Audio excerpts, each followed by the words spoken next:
चंदनपुर नाम का गांव काफ़ी भारी आबादी वाला गांव था। उस गांव में हर तरह के लोग रहते थे। सभी कुछ न कुछ काम करते थे।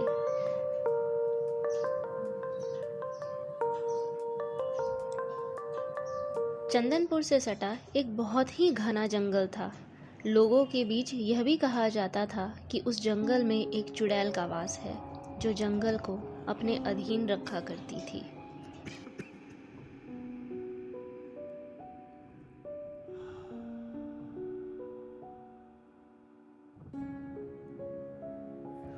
वह कभी कभी लोगों के बीच आती तो लोग डर कर भाग जाते थे।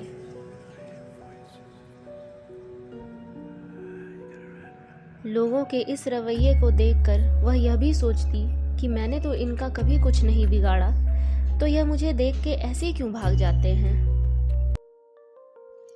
उसी गांव में एक बहुत ही प्यारी सी लड़की रहती थी, जिसका नाम शालू था। शालू इतनी प्यारी थी कि कोई भी उससे बात करना चाहता था। वह चुड़ैल भी उससे मोहित हो चुकी थी। वह आए दिन शालू को देखने उसके आसपास आ जाया करती थी। चुड़ैल मन ही मन उस बच्ची से मिलने की प्लानिंग करने लगी।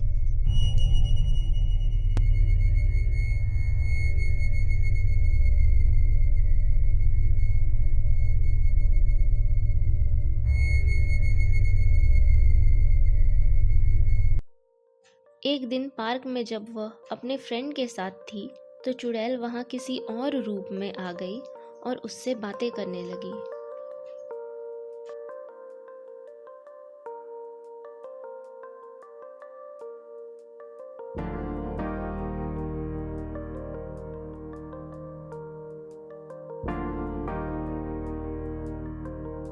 मैं यहाँ बगल में ही रहती हूँ, क्या तुम यहाँ रोज आती हो? इस तरह कई तरह की बातें की। वह हर समय उस बच्ची के बारे में ही सोचने लगी।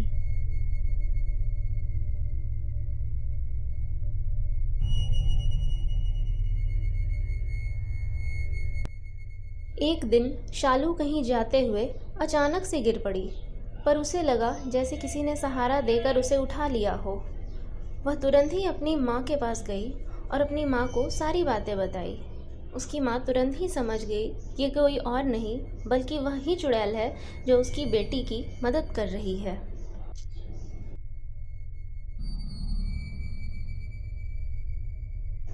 वह तुरंत ही उस जंगल में गई और हाथ जोड़कर प्रार्थना करने लगी और चुड़ैल से विनती की कि चुड़ैल, आप हमारे सामने आओ।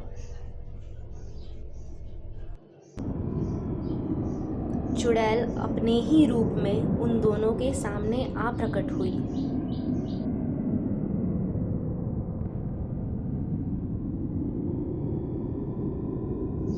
शालू की माँ डरी और सहमी उसे देखती रही। क्या आपने ही मेरी बेटी को चोट लगने से बचाया था?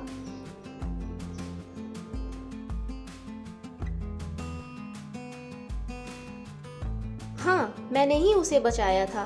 पता नहीं ये लोग मुझसे इतना डरते क्यों हैं, जबकि मैं इन सब बच्चों से बहुत प्यार करती हूँ। हम सब तो आपसे खामखा ही डरते थे। मैं सभी को बताऊंगी कि आप बहुत अच्छी हैं और सबकी मदद करती हैं। मेरी कहानी सुनने के लिए बहुत बहुत धन्यवाद। ऐसी और भी कहानी सुनने के लिए चैनल को सब्सक्राइब करें और अपने दोस्तों तक ज़रूर पहुँचाएं।